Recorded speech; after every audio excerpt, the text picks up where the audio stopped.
This review is rated C for Chrome. There are a lot of spoilers.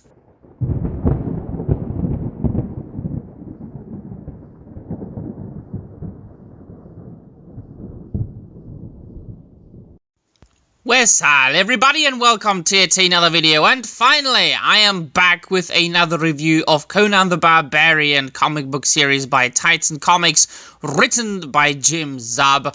I have been neglecting these reviews, my dear friends, because many of you might know I have been focusing on other, more important things in life, such as crowdfunding my next book, which has successfully been funded, and in the first half of the next year it will be available in all bookshops in the Czech Republic and Slovakia.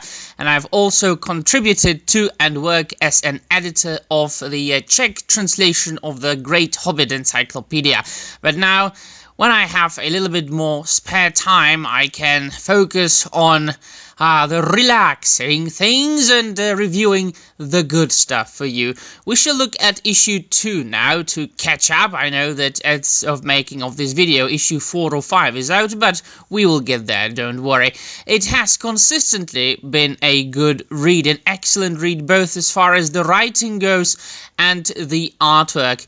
If you look at the screen, you can see one of the opening pages, and if you remember from the first issue, it started exactly the way we want Conan the Barbarian comic books, being of course inspired by Robert E. Howard's short stories and novellas, as we want it to be. Now this is an action-packed story which is very nicely written, the way old comic books used to be. Well, of course, and obviously, this will be collected in a collected edition, in a trade paperback, to a certain extent, as each and every single modern comic book in the United States, it is written for a trade paperback. However, you can really get issue 2 without having read issue 1, because they summarize nicely and on several pages at the beginning of the comic book what happened in the first issue, and that Conan the Barbarian was of course caught in medias res,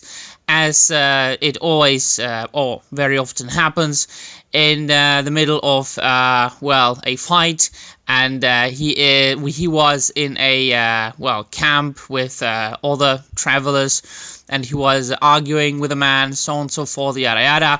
So basically Conan the Barbarian is in the middle of his adventures, and we follow him, and we get to know that there is a raid of these undead zombie-picked warriors raiding the lands and just destroying all in their path, and following what seems to be something mysterious. And that is one of the appeals of this comic book.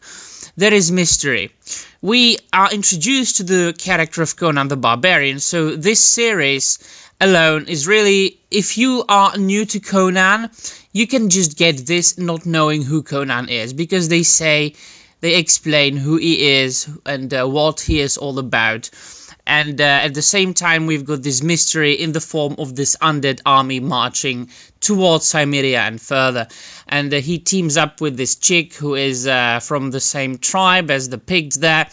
And she wants to stop them. And of course, they team up, and their adventure continues. So issue 2 is then about them following the undead army, getting to know each other to a certain extent, getting to know each other quite well, if you know what I mean. There is a very lengthy scene in describing the very intimate encounter with each other, which I will only add the beginning of. So if you want to see it fully, you need to get this issue yourselves.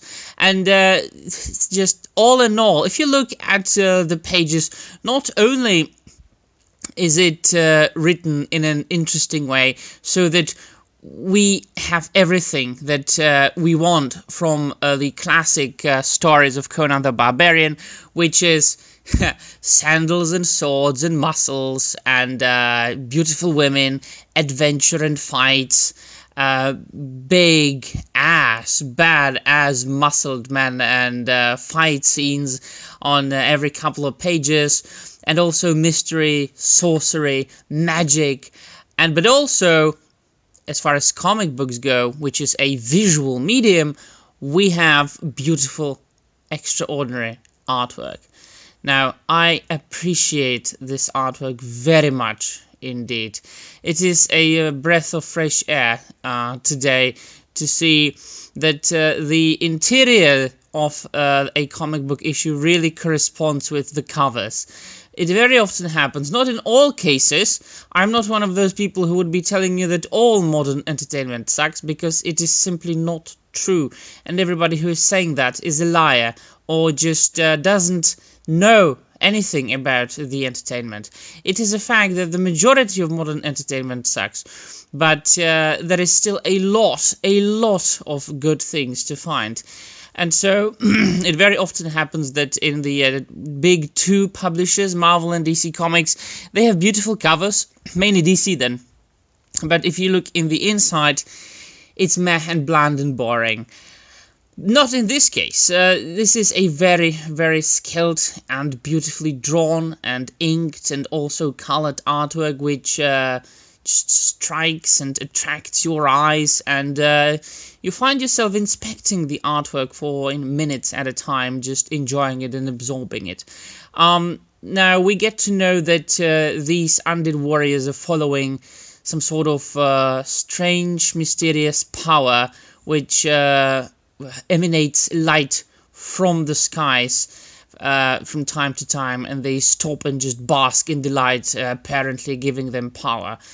And so this mystery is slowly being resolved, and finally Conan and his female companion get to Cimmeria, and unfortunately they discover that, also the Cimmerians have been attacked and enslaved and turned into those undead warriors, which is unfortunate, but Conan, being this strong, stone-hearted warrior, he needs to deal with that. He fights the warriors bravely, and sends them to the mountain halls, which is, man, I have enjoyed each and every single page of this comic book. And the ending, once again, exactly what we want from a Conan the Barbarian book. We see a strange rock tower, which is apparently the source of all this power that attracts and commands the undead army. And it is a mystery. The ending of the second issue, a cliffhanger, leaves us wanting to get the next issue, issue 3, leaves us wanting to read it, being excited for the next month, and that is exactly what the format of these periodicals should be like. Now, in Europe, we are used to reading comic books that are in many cases already written as entire books, like, 100+ pages of big albums and, of a big format, enclosed story in most cases, in many cases. Not that, many periodicals here. We still get them, but not as often as, you do out there in the United States of America. But as far as this format goes, it fits. It is written, man, Jim Zub and the artist, I'm blanking on the name, I'm sorry. They are doing excellent, tremendous jobs. They are written that comic book for a collected edition, but at the same time, they are keeping it very periodically oriented. They are giving you something new. They are giving you more or less enclosed stories in each and every single issue. They are summarizing what happened previously, but they are also providing you with cliffhangers in the end, so you want to get the next issue. This is exciting. This is something I haven't experienced in a Western comic book in a long time. 100% recommend. If you need to get one comic book that would be modern and published these days, get this. Conan the Barbarian, written by Jim Zub, published by Titan Comics. Let me know in the comments down below what you think, and I already can't wait to review issue 3 for you. And that will be all. Thank you very much for watching, and I'm out of here.